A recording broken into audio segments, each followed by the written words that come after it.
this lecture I will cover budget, annual financial statement and various other aspects and take an example of the current year's budget to discuss the constitutional provisions which are there in Article 112, 113, 114, and I will also discuss about Consolidated Fund of India, Contingency Fund of India, public accounts, means to the extent possible. Otherwise, I think that there should be a separate lecture for those topics. Anyway, I'll briefly touch upon some of the important areas. So before I start, as usual, I would like to list down some of the articles which are a useful reference for this lecture, and if you have time you can pause this video, pick up your Bare Act of the Constitution and flag those articles, and then you can refer those articles when the lecture proceeds, as it progresses. So let me make a box here. I'll be referring to the article 5997, not so relevant, but it will help you in otherwise for the other topics. It will help you. It is very indirectly related to budget, but I am mentioning it in order to help you in identifying and locating certain areas in the Constitution. I'll be referring to Article 112. This is very, very important. Article 113, Article 114.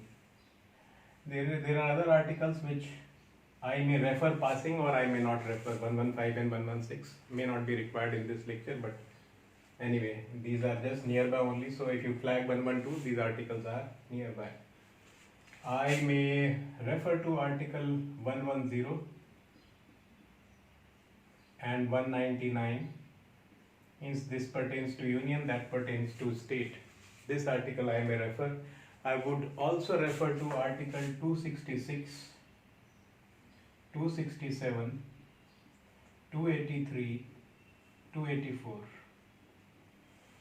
Again, this is just to help you in trying to trace out few things from the Constitution, because you are reading all these things in the standard, the most popular. I don't want to name any book, but I know you are following the most. If you are following the most popular books, issues which are mentioned in these articles you have already read or you will be reading. But if I try to link it with the articles in the Constitution, it will help you to connect at the time when you are reading those chapters. So more or less these are the articles, and the website, you can refer the website India Budget. After seeing this lecture, you can just briefly refer India website, only the opening page. What do you call it in the technical terms? I am not able to recall the opening page of the India Budget website, and just try to link various provisions which I will be discussing. Now, as far as the budget is concerned, budget is a common term, all of you know, but the technical term is annual financial statement. Now this annual, I will come to 59 and 97 later on. I am starting with 112. So the annual financial statement is mentioned in Article 112, which says that for every year it is the President who will cause a state annual financial statement to be laid before the Parliament. Means it will be laid before both the houses. The annual financial statement. What is this annual financial statement? Annual financial statement, when you will see the website later on, or you can even look at it pausing the lecture right now if you want. If you look at that, annual financial statement has number of components. But if you try to go into detail and try to connect to the figures there, I think you may lose a lot of time. So just have a broad idea. Don't go into very great details of that website. That is why I am saying only look at the first page. That is enough. So the annual financial statement is mentioned in 112. What does it cover? It covers, first of all, both the receipts, anticipated, means because it is for the financial year which is to start from the 1st April, and budget is laid before the commencement of the financial year.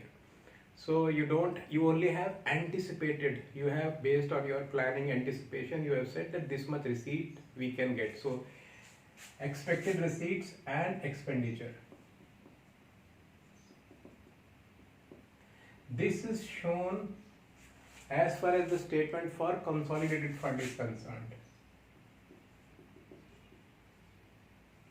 So there is a consolidated fund which you will find on the website. There is a contingency fund and there is a public account.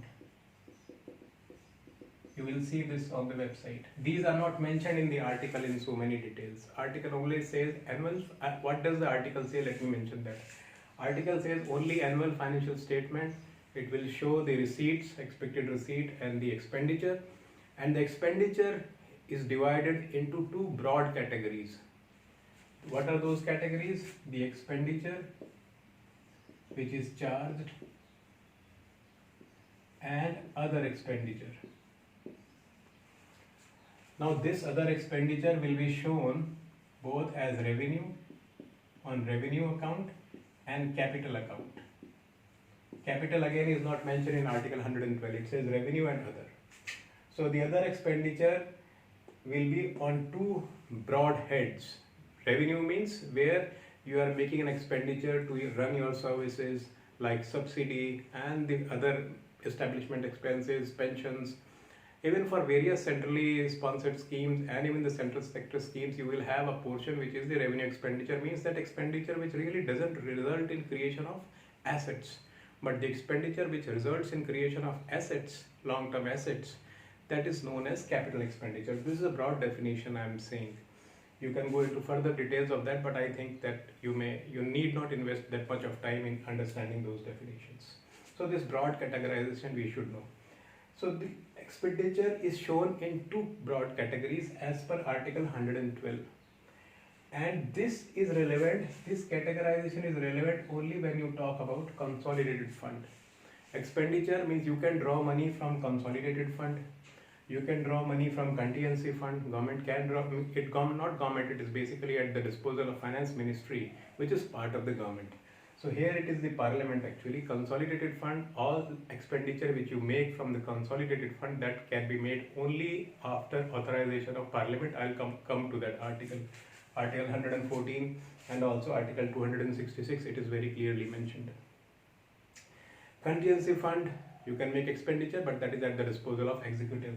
And public account, you can make expenditure, you can take out money from public account, but that again doesn't require authorization of the Parliament.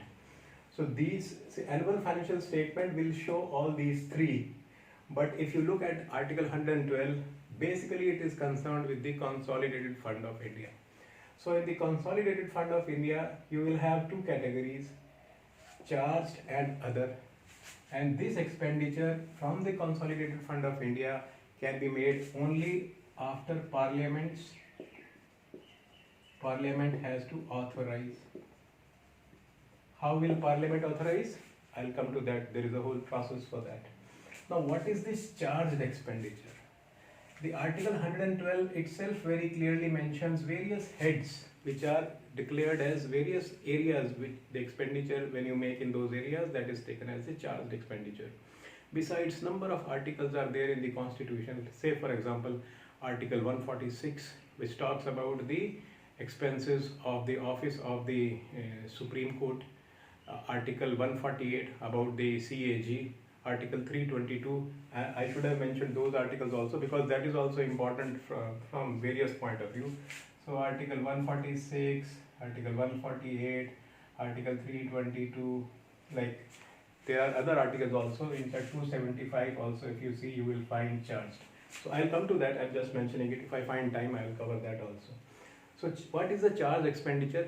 It is broadly defined in 112 itself. So it is what emoluments and allowances. You can remember as E and A of President.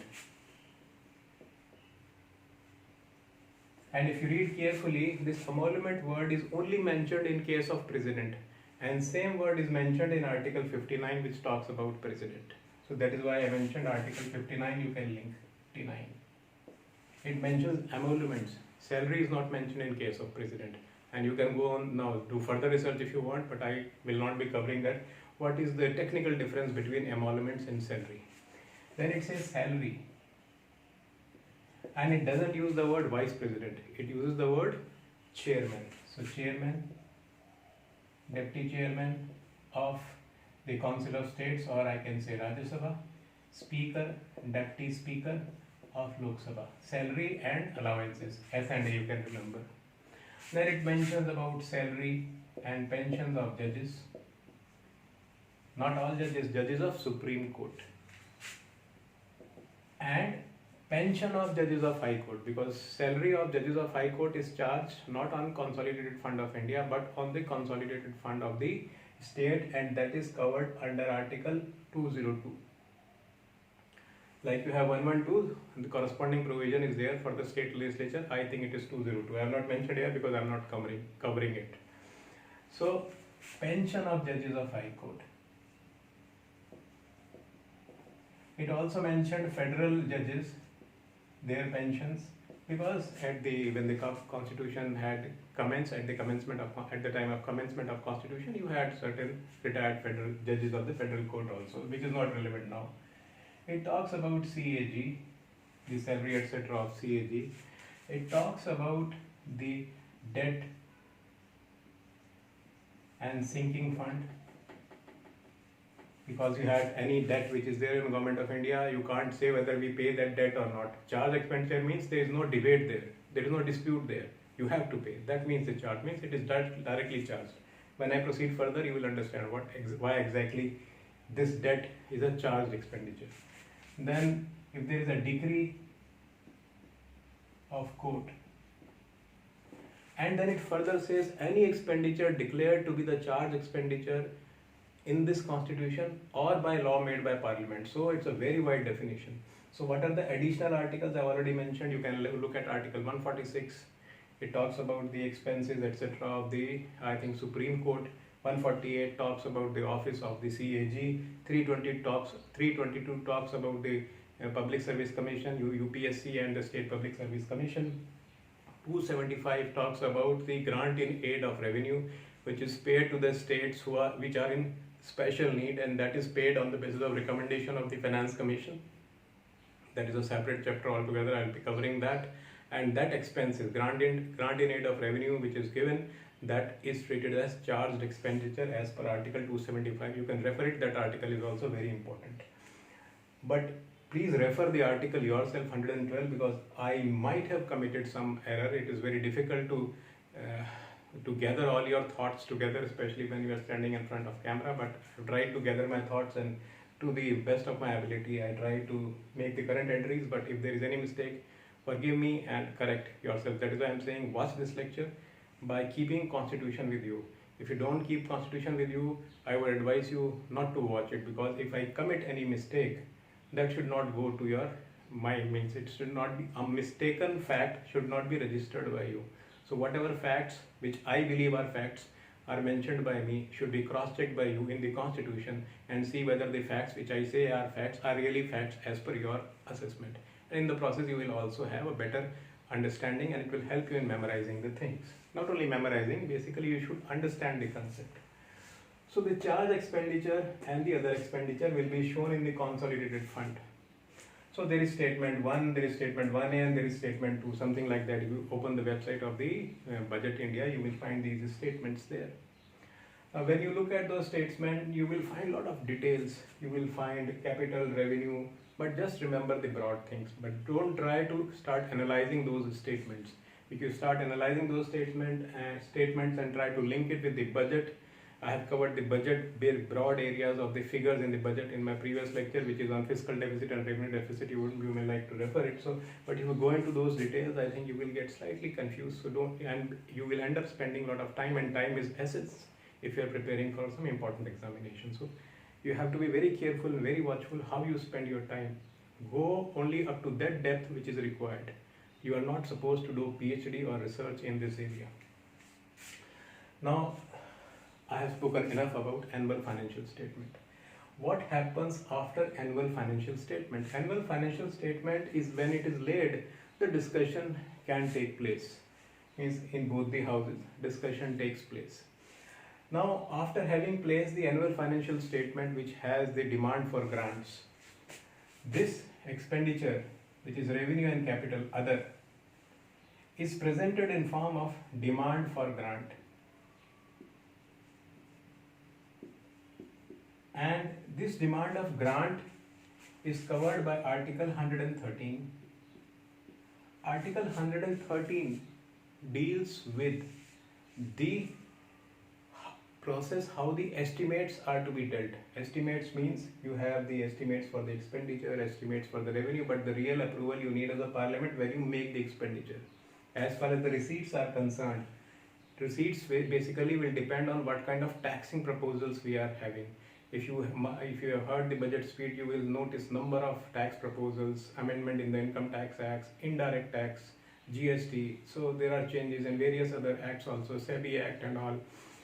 You will also find some disinvestment proposals, amendment in the LIC Act, and also all those areas are basically trying to address your requirement of receipts, because how do you run the government? You are making expenditure, but you need receipts also. You have to borrow also. The borrowing thing will be capital expenditure, will be covered in the capital head. In fact, if you look at my last lecture on fiscal and revenue deficit, it will help you in understanding things further, because if I try to cover that, it becomes very lengthy.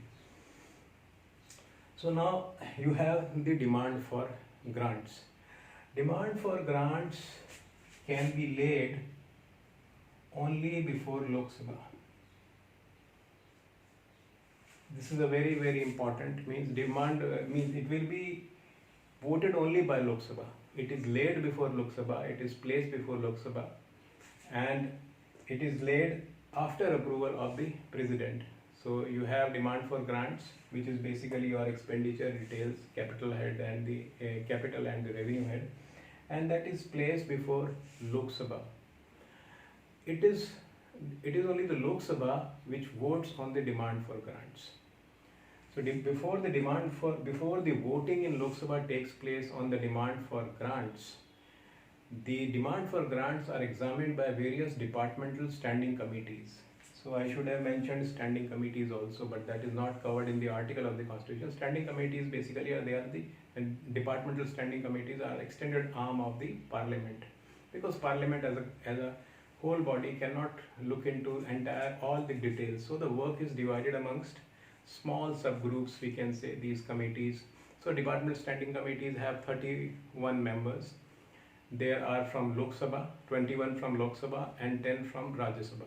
So in all there are 24 departmental standing committees. 24 departmental standing committees doesn't mean that only 24 departments are covered. Almost all the departments are covered. One standing committee will be handling multiple departments. For example, departmental standing committee on transport will be handling shipping, will be handling surface and road transport and other things related to transport. So it is I think handling even tourism also, that departmental committee on transport. Now these 24 committees, interestingly, out of these 24 committees, in 8 committees, I am just touching that subject also because that will also help, that is also important. Out of these 24 committees, 8 committees are headed by a person who is from Rajya Sabha and 16 committees are headed by a person who is from Lok Sabha. Further details I will cover when I take up a separate chapter on departmental standing committee. So before the demand for grant is actually taken up under Article 113 for voting, it is examined in the meanwhile. Actually, you will see there is a recess in the Parliament after laying the budget papers. So in that intervening period, the departmental related standing committee basically call the departments, the senior officials, secretary level officials of the department, and examine their the estimated expenditure statements which they have made, and they give their report. So, but the Parliament doesn't wait for reports of all the departmental related standing committees. Only some of the departments could be covered in that short time. Some are not covered. So it's a process which is basically which keeps a check or accountability mechanism, but it really doesn't make any difference to what the demand for grants the department has proposed. The department is not going to alter the demand for grant based on the recommendation of the standing committee. The recommendation of standing committee are of persuasive value and they are of utility to the Parliament. Parliament can have a look at it when the debate, when there is a voting for the demand for grants. So demand for grants will be voted only in Lok Sabha. It is the lower house which has the real power as far as your budget is concerned. Now before the voting takes place, there is a debate and discussion. Cut motions can come in. So I should have mentioned cut motions also. cut motions can come in. So when the demand for grants are being discussed and it is in the Lok Sabha, the cut motions can be passed only again in Lok Sabha. Rajya Sabha is not empowered to pass the cut motion, because cut motion is a very serious issue. If cut motion happens to be approved by the Lok Sabha, it effectively shows that government has lost the majority and the government will collapse. So cut motions are of three types. One is the disapproval of policy cut. So disapproval of policy. Basically the member who is proposing this motion, which is again subject to the acceptance of speaker. Speaker has to accept the cut motion. So once it is accepted, discussion takes place and even the voting can take place, but generally voting doesn't take place, because anyway if you vote, government is in majority, so the person who is moving the cut motion is not going to win, is not going to get the majority of the votes. So it is more of an academic interest, more of an interest to put pressure on government, or more of an interest to basically showcase if they find that there are any weaknesses on the part of the government, if there are lapses on the part of the government. So basically it's a platform which is there for the general knowledge, general awareness of people. So it has that kind of persuasive value. It puts a kind of a public pressure also. But what happens in this disapproval of policy cut? There are different demand for grants. So it starts from, say, Agriculture Ministry will have demand number 1. And the last demand, I think right now, if I recollect, in some book it was shown 109 or something, but I could see in the budget statement maybe 101. But please check what is the last number of the demand for grant, and it will be for, because you move alphabetically, so it will be for youth affairs and sports. So different demands are there. Then within the demand, it can be for the department, it can be for the ministry. So for example, if it is for the ministry as a whole, it will have number of departments, so it will have then subheads there. So it can be against a particular demand and disapproving the policy. You are saying that this policy itself is flawed, and the demand for grant for this head, for this demand number, say 1 or 2, is to be reduced to rupee 1. Basically, effectively saying that we are disapproving the policy. So that is disapproval of policy cut. The another cut is when you say that this amount of a particular demand should be reduced by a given amount.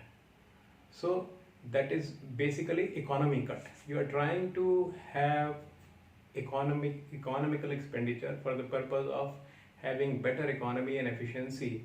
So you want to reduce a particular particular demand or particular subhead, or you want to even say that this demand should not be there, or this demand should be reduced by this much amount. So lump sum amount, the amount is not fixed, but in case of economy cut, the amount is lump sum. So economy cut can be moved, and another is token cut. In token cut, you basically raise a specific grievance on a particular area of the government, and you say that token cut in this particular demand should be done of rupees 100. So in token cut, the reduction is by rupee 100. In disapproval of policy cut, it is not reduction by rupee 1, it is reduction to rupee 1. So please be careful, it is not reduction by rupee 1, it is reduction to rupee 1. Means if it is say 2 lakh crore, it will be brought to 1 rupee 1. So basically it is just a symbolic kind of a thing, and if it is passed, it becomes a very major symbol. So these are the cut motions which can be moved. And when the demand for grants and cut motions are discussed, there is a time frame fixed, because this power is given to the speaker in the rules of business that the budget, that the financial business has to be completed in a time bound manner. So in that period, if they are not able to complete, and most of the times they are not able to complete, all the demand for grants, whether they have been discussed or they have not been discussed, or the cut motion, whether they have been discussed or not have been discussed, when you are nearing the completion of time, you guillotin the entire thing. So the entire thing, whatever is pending, is just presumed to be discussed, and that process is completed. So once the demand for grant is completed, then I think I will have to rub slightly, because I want to show it in form of a chart. Now after demand for grant, you have appropriation bill.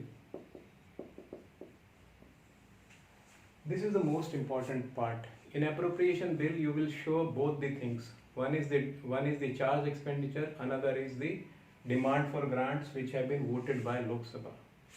Now this appropriation bill, if you look at the definition of the finance bill 110, if you look at 110 clause 1 subclause E, 1110 1E, I think it is 1E, but if it is not 1E, just check the whole article 110. To be precise, I think 1110 1E. It says that any expenditure out of consolidated fund of India, means any bill which makes an expenditure out of consolidated fund of India will be a money bill. So appropriation bill is certainly a money bill because it is basically allowing for appropriation. This bill becomes an act when it is passed by the parliament. Here it was the power of only Lok Sabha to vote, but here both the houses can vote, but the overriding power, if you see the provisions of money bill, article 109, in what manner money bill is passed. So I can mention 109 also. I can separately take up the overriding powers are with the Lok Sabha, and this bill will be placed as per the requirement of the article 109 will be placed before it will be introduced only in Lok Sabha. It will not be introduced in Rajya Sabha. It can go to Rajya Sabha, it will be transmitted to Rajya Sabha, but will be introduced in Lok Sabha. And some documents say that it needs the prior approval of the president, but in the constitution in article 114 that is not mentioned. So you have to interpret along with other rules and procedure. So this is appropriation bill which is under article 114. In appropriation, when appropriation bill is brought, as I mentioned, it has both the charge expenditure and the other expenditure. Other expenditure means which has been covered by the demand for grant. This expenditure which is shown in the appropriation bill cannot be altered. The destination, the demand, if certain amount is for certain demand, it will not be altered when the bill is being discussed, because that power is with the Lok Sabha. As far as your charge expenditure is concerned, that is charged. You have to pay that expenditure. That is why it is called charge. So it is not the power of parliament to alter it. You can discuss it. You can find merits and demerits in it. So charge expenditure anyway is not voted. The other expenditure is the demand for grant, which is covered by demand of grant. That is already voted by Lok Sabha. So as far as this appropriation bill is concerned, no amendment can be made. Only the policy issues can be raised. Broad policy issues can be raised when the appropriation bill is being considered. And the appropriation bill, this article itself very clearly mentions that no fund will be withdrawn, no amount, I think the word used is amount, will be withdrawn from the consolidated fund of India without following the procedure prescribed in this article. That is the appropriation bill. This appropriation bill becomes act. So this amounts to passage of one part of the budget. Budget, as I said, has number of parts. It has the receipt part also. This part is covering the expenditure part. But there is a receipt part also. In the annual financial statement, you have receipt part also. And receipt part is basically broadly covered in the finance bill. But don't confuse this finance bill with the finance bill type 1 or type 2, which is there in Constitution. I think article 117 must be 117. Anyway, recheck it. Finance bill type 1 and finance bill type 2.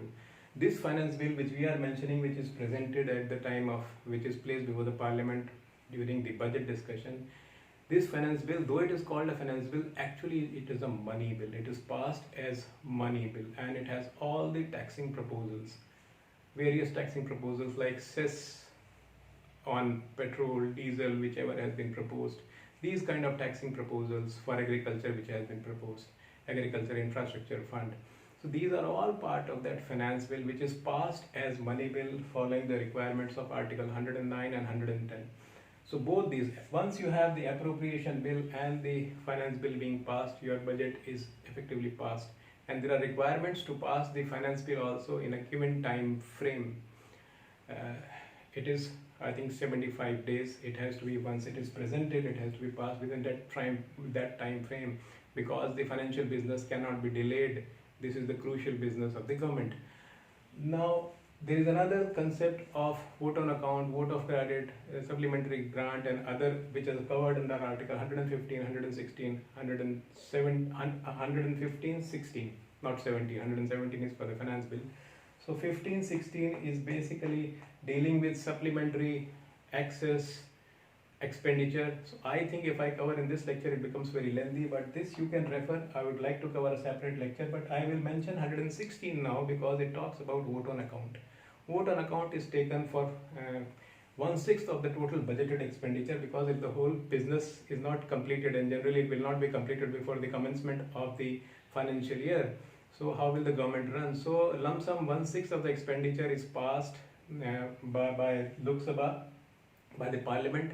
That is called the vote on account, to meet the requirement of say 2 months for functioning of the government. That is vote on account. There are other vote on credit and exceptional grant also that I think I will cover in the separate lecture. Now I want to touch this 266, 277 and 283 also. I think I have covered these articles I have covered. So 266, 277, 267 and 283.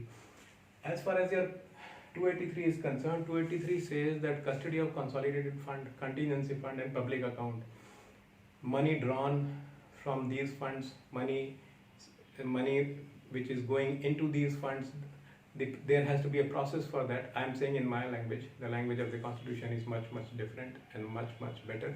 So there has to be a procedure for that, for custody, for drawing money out of that. For when if you receive some money, it has to go to, some money has to, certain money has to go to consolidated fund, some money will be going to public accounts. As far as contingency fund, that is at the effectively at the custody, at the disposal of the finance department. So this is covered in Article 283. It says that this will be governed by the, as per the law made by Parliament. Like in case of contingency fund, you have Contingency Fund Act, I think 1950 or 1951. Or if the law is not, till such time law is not made, it will be governed by as per the rules made by the president. So, and those rules will have, wherever the law is not made and president makes the rule in absence of law, those rules also have force of law. So it says there has to be, basically it's again tells about parliamentary control for governing how these three funds will be handled. That is 283. 266 talks about consolidated fund and public account, and 267 talks about the contingency fund. What will go into the consolidated fund is mentioned in Article 266. All revenue, tax revenue, non-tax revenue, all money received in repayment of loan, all repayment of loan, all loans which you have raised, the Government of India has raised, will go to the consolidated fund of Government of India. And similarly, you have, I am not covering the state part, but you say have similar procedure, corresponding procedure for the state government.